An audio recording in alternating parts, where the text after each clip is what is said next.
Teman-teman,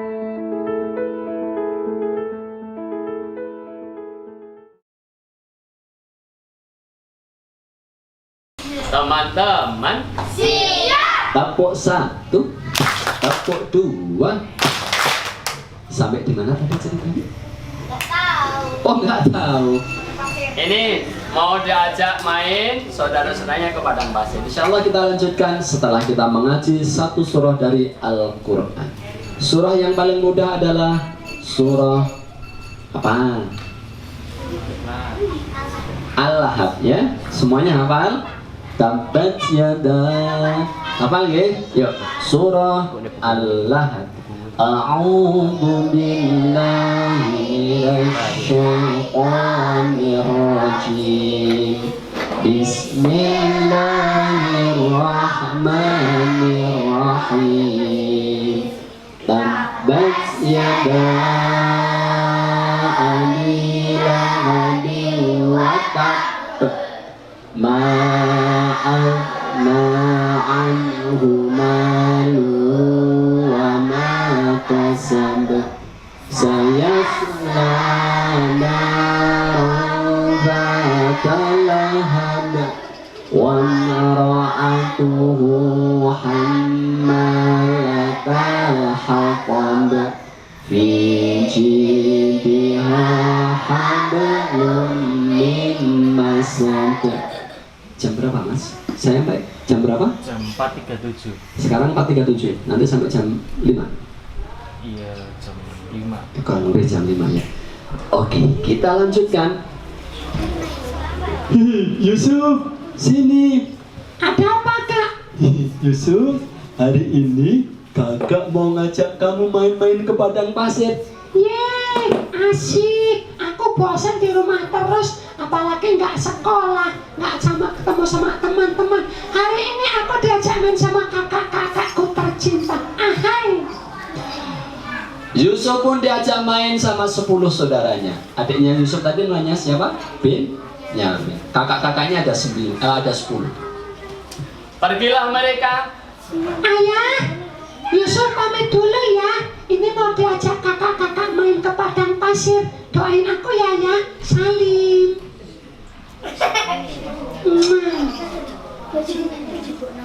Mereka pun berangkat.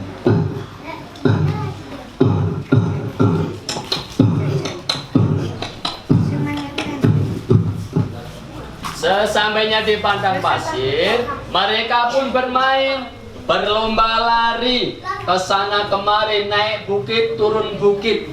Hingga akhirnya di dalam kisah di Al-Quran di surah Yusuf itu diceritakan Mereka pun bermain ke sana kemari, meninggalkan Yusuf di tempat mereka menaruh bekalnya. Terus mereka melihat sumur. Melihat apa? Sumur. Ada satu yang berbisik. Kemari. Ada apa? Dikasih tahu. Iya, cepat. Bagaimana kalau Yusuf kita cemplungan ke sumur situ? Habis itu kan Yusuf nggak bisa naik, nggak bisa pulang. Nah terus gimana? Bajunya Yusuf kita lepasin. Habis itu Yusuf kita lemparkan ke dalam sumur. Terus bagaimana? Kita tangkap kambing. Kambing mau disate. Bukan. Begini. Nanti kambingnya kita bunuh. Kan ada darahnya. Bajunya Yusuf kita kotori dengan darah kambing itu. Terus kita pulang, lapor sama ayah. Kita pura-pura sedih dan kita bercerita pada ayah kalau Yusuf mati dimakan serigala. Bagaimana ideku? Wah.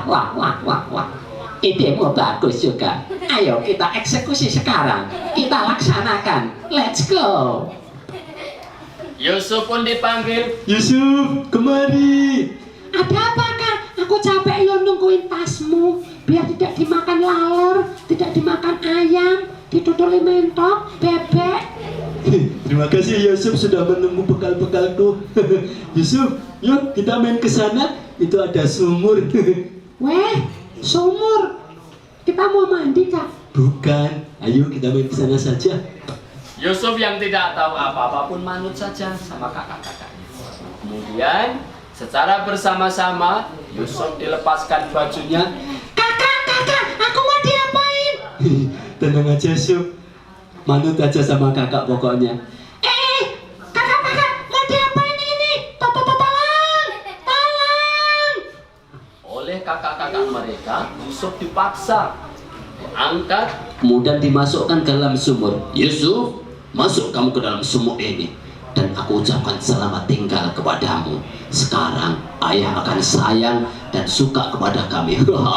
Teman-teman, lempar Yusuf ke dalam sumur. Baik, Cici, Loro, Telu.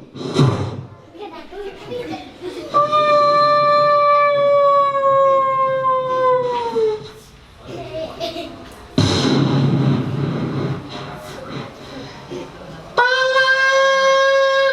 Kakak, jangan tinggalin Yusuf di sumur ini.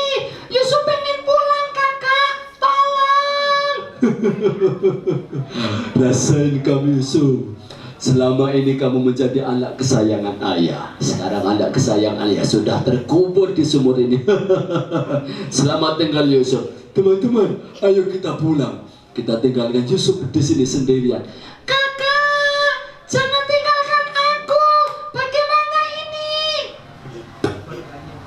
Saudara-saudara Yusuf meninggalkan Yusuf sendirian di sumur.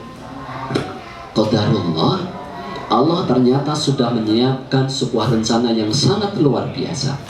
Apa itu? Setelah meninggalkan Yusuf, melemparkan Yusuf ke dalam sumur, saudara-saudara Yusuf ini pura-pura sedih. Kan tadi rencananya terus mengejar kambing ya, kambingnya dibunuh, bajunya Yusuf dikotori dengan darah kambing. Mereka pulang dengan membawa baju Yusuf yang sudah berlumuran dengan darah. Dengan muka yang pura-pura sedih. Assalamualaikum ayah. Silahkan masuk. Waalaikumsalam. Oh, mana Yusuf? Hah? Ayah, mana Yusuf? Kami mohon maaf ayah. Kenapa? Yusuf. Kenapa Yusuf? Ayah, ini baju Yusuf ayah. Yusuf, kenapa Yusuf? Tadi sewaktu kami main di sana ayah, kami lupa meninggalkan Yusuf sendirian, dan Yusuf diterkam serigala, dan kami tidak sempat untuk menyelamatkannya. Cerita bohong ini membuat Nabi Yakub ayah Yusuf alaihissalam menjadi sangat sedih luar biasa. Berhari-hari Nabi Yakub ini menangis. Apa teman-teman? Sampai suatu ketika sedang memegangi baju Yusuf yang sudah berlumuran darah dan menangis beberapa hari tidak berhenti, membuat mata Nabi Yakub menjadi buta. Kok gelap sekarang? Ada apa ini? Ada apa ini? Benyamin adik Yusuf pun merasa sedih. Saudara-saudaranya setelah mengetahui Nabi Yakub ayah mereka menjadi buta, mereka pun sangat bersedih. Ayah kita menjadi buta teman-teman. Ini salah kita semua karena kita sudah membohongi ayah kita. Setelah bersedih, kemudian mata Nabi Yakub menjadi buta. Sekarang bagaimana nasib Nabi Yusuf? Nabi Yusuf tadi dibuang kemana? Ke dalam sumur. Ada kafilah dagang dari negeri Madian sedang lewat dan menghampiri sumur tersebut. Karena biasanya teman-teman, kalau perjalanan jauh dan panjang itu di gurun pasir yang dicari adalah sumur. Membuat untuk mengambil sedikit air atau menambah perbekalan, maka mereka pun menghampiri sumur tersebut. Ketika satu di antara mereka ingin menimba dan menjatuhkan ember ke bawah.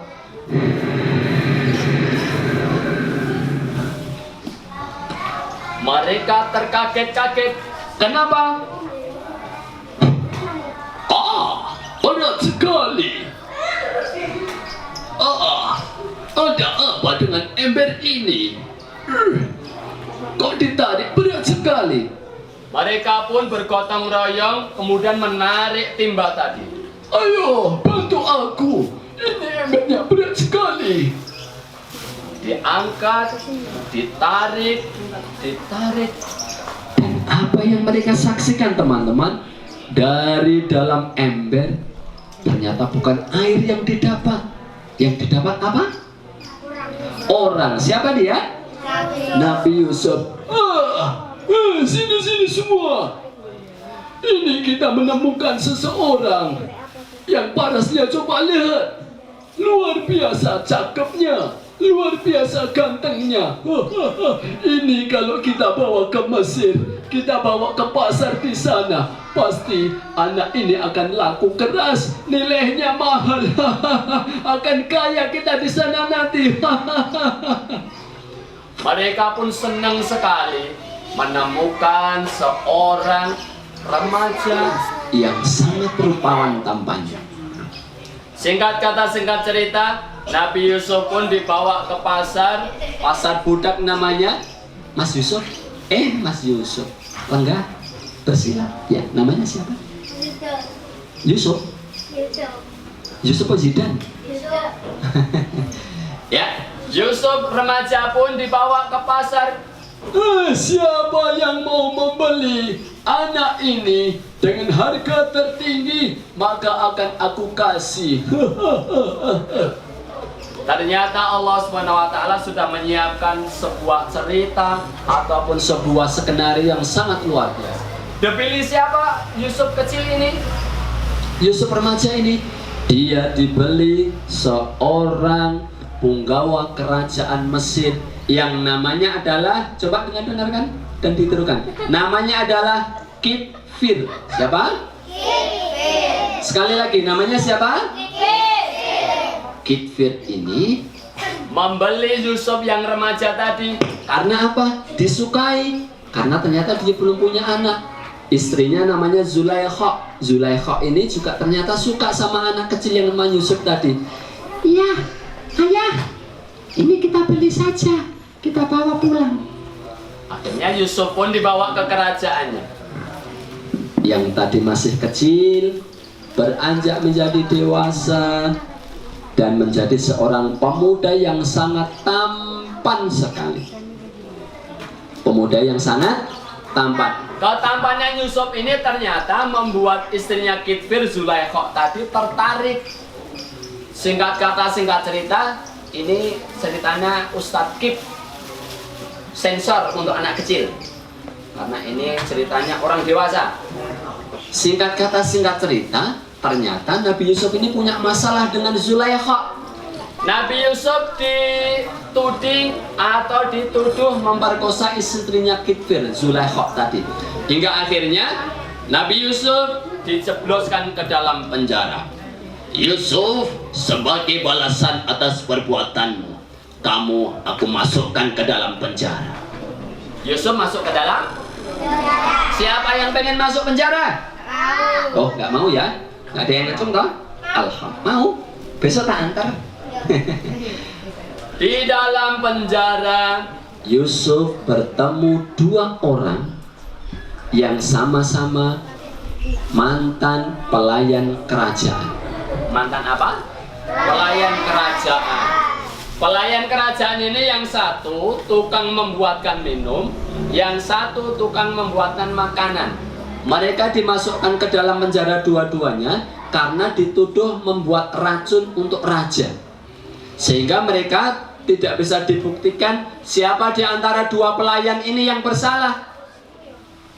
Hingga akhirnya di dalam penjara dua pelayan kerajaan ini tadi sama-sama bermimpi.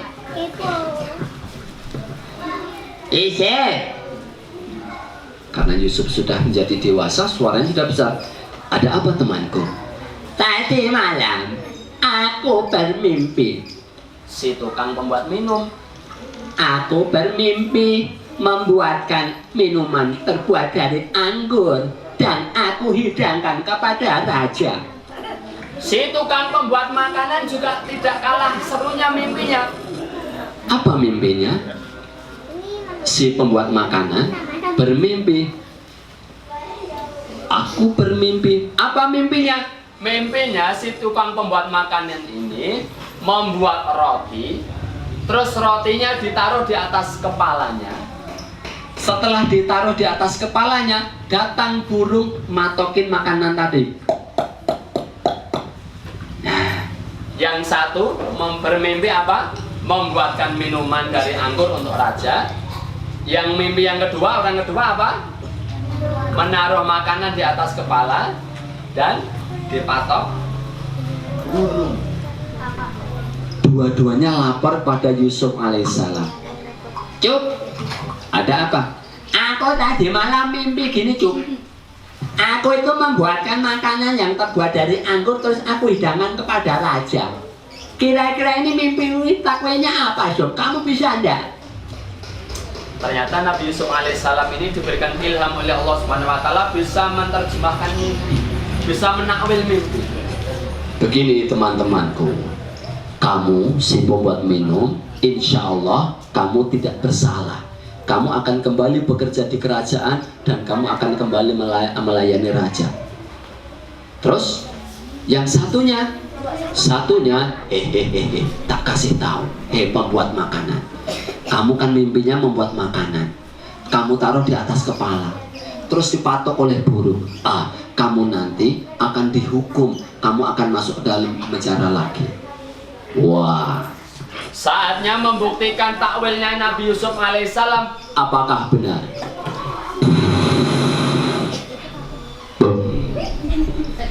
Pengadilan dimulai.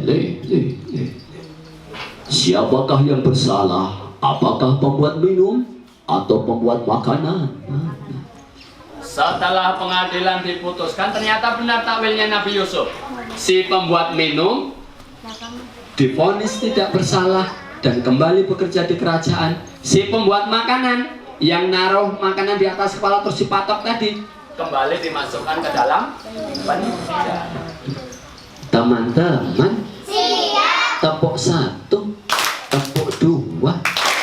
Kita satu surah lagi, terus kita nanti sampai ke episode terakhir. Surah apa? Yuk. Surah Al-Qari'ah. Bisa? Bisa ya? Yuk, 1, 2, 3. Surah Al-Qari'ah. Bismillahirrahmanirrahim. Al-Qari'ah, Mal-Qari'ah, wa ma adraka mal-Qari'ah, yawma yakunun nasu kal-farashil madfuth, wa takunul jibalu kal-'ihnil manfush, fa amma man thaqulat mawazinu fahuwa fi 'ishatin radiyah, wa amma man khaffat mawazinu fa ummuhu hawiyah, wa ma adraka ma hiya narun hamiyah. Ini episode terakhir. Mau kemana? Setelah si pembuat minum tadi terbebas, Isyok, aku pamit dulu. Nah, si pembuat minum pamit, dia dikeluarkan dari penjara, kembali bekerja di kerajaan. Wahai temanku, jangan lupa pesanku. Kalau kamu nanti menghadap raja, tolong sampaikan pesanku bahwasanya aku di sini di penjara tidak bersalah. Nah, teman-teman, setelah itu ada kejadian yang sangat luar biasa. Apa itu? Rajanya bermimpi. Apa mimpinya? Raja bermimpi ada 7 ekor. 7 berapa? 7 ekor sapi gendut memakan 7 ekor sapi yang kurus. Terus si raja tadi melihat ada 7 tangkai gandum yang berbuah atau berbuah banyak besar-besar. Raja juga menyaksikan 7 tangkai gandum yang ternyata gandumnya sudah hilang, kempes, sudah tidak berbuah lagi. Mau kemana? Mau pulang? Hujan kok pulang? Pulangnya nanti habis isya. Enggak, setelah ini selesai ya. Oke, sedikit lagi teman-teman. Pengumuman, barang siapa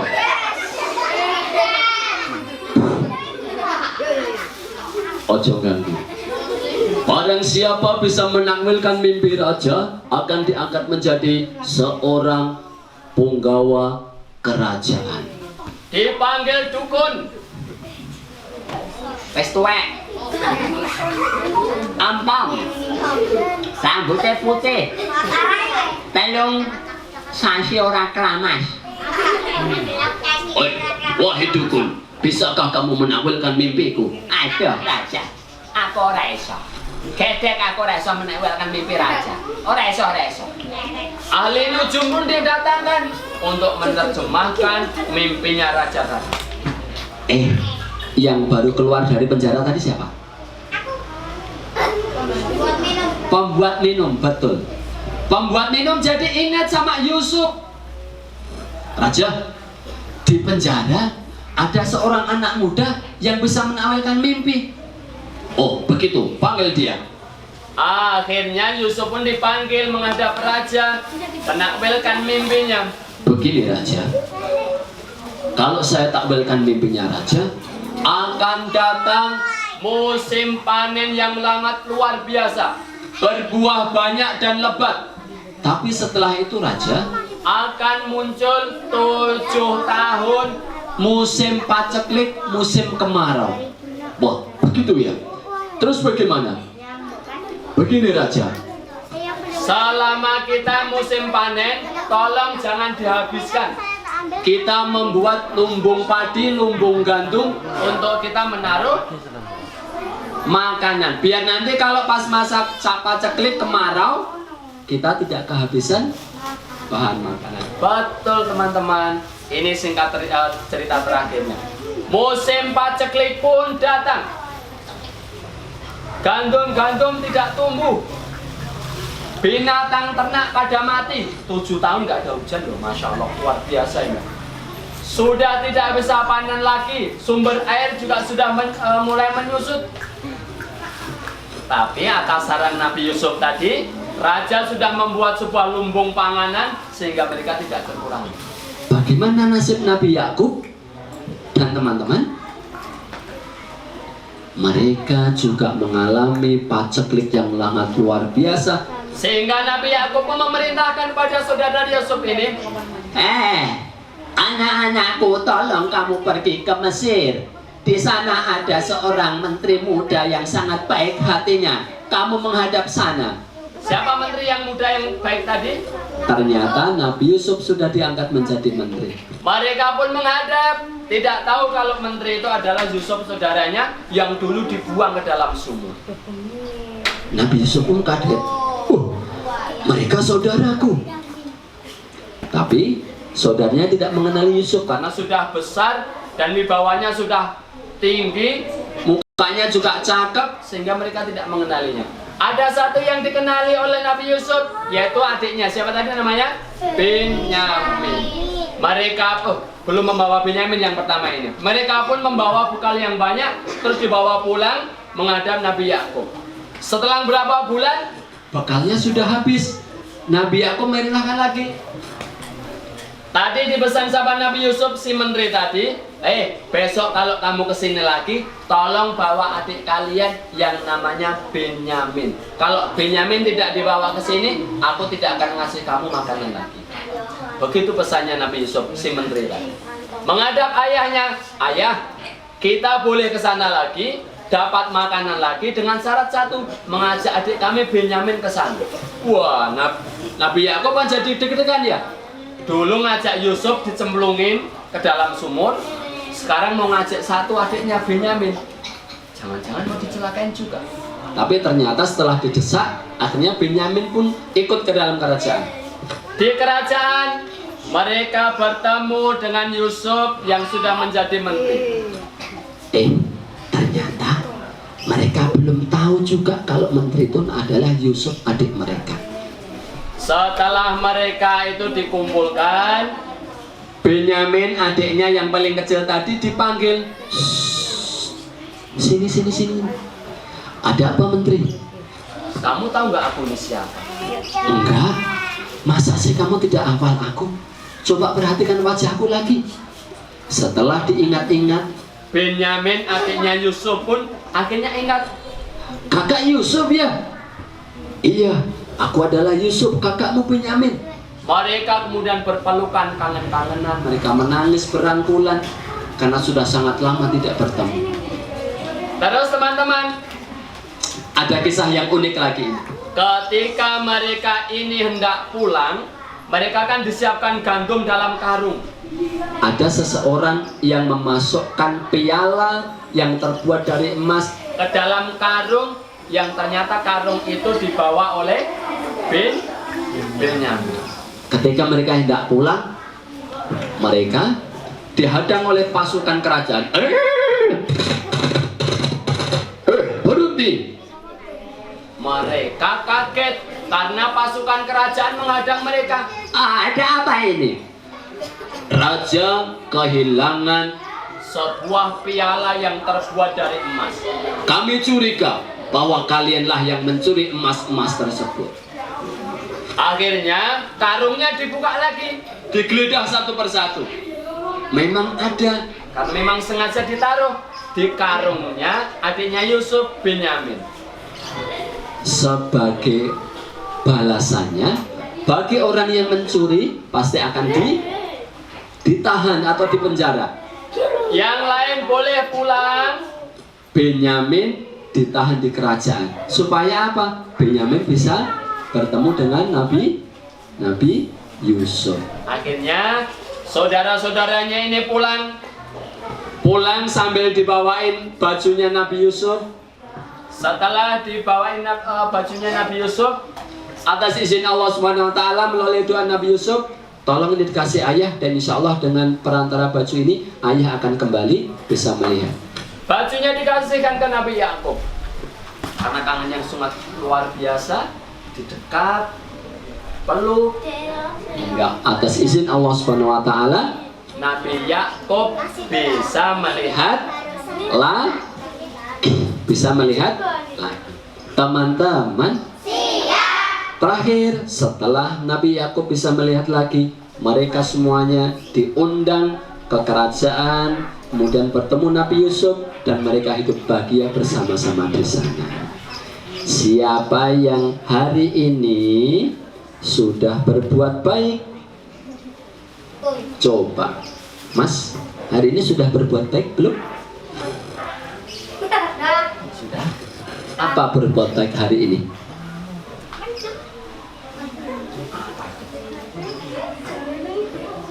Apa? Mas sudah berbuat apa? Berbuat baik apa hari ini? Bantu ibu. Orang muda. Iya, teman-teman, berbuat baik itu sangat banyak sekali. Contohnya merapikan sandal teman. Teman nggak punya pensil dipinjemi. Kita punya permen 10 dikasih 9.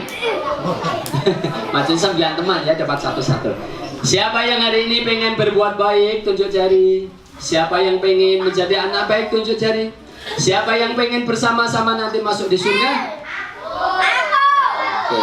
Sekarang turunkan tangannya. Kita akhiri kisah pada kesempatan sore hari ini dengan membaca hamdalah bersama-sama. Alhamdulillahirabbil alamin. Pesan dari kisah ini adalah teman-teman, menjadi anak, menjadi orang tidak boleh iri, tidak boleh dengki, kayak saudaranya Nabi Yusuf tadi. Semuanya akan ada balasannya. Insya Allah, kalau kita mendapatkan cobaan kayak Nabi Yusuf tadi, insya Allah Allah akan balas dengan kebahagiaan. Siap ya? Oke, tangan ke atas, tangan ke depan, tangan ke samping, pok temannya. Iya, sudah ya. Dari Ustadz Joko demikian. Ada salahnya tolong dilepaskan. Sudah tenang lagi. Kalau ada yang benarnya itu datang dari Allah Subhanahu wa Ta'ala. Dan mudah-mudahan lain kali kita bisa berkisah dengan tema yang lebih seru lagi. Terima kasih. Wassalamualaikum warahmatullahi wabarakatuh.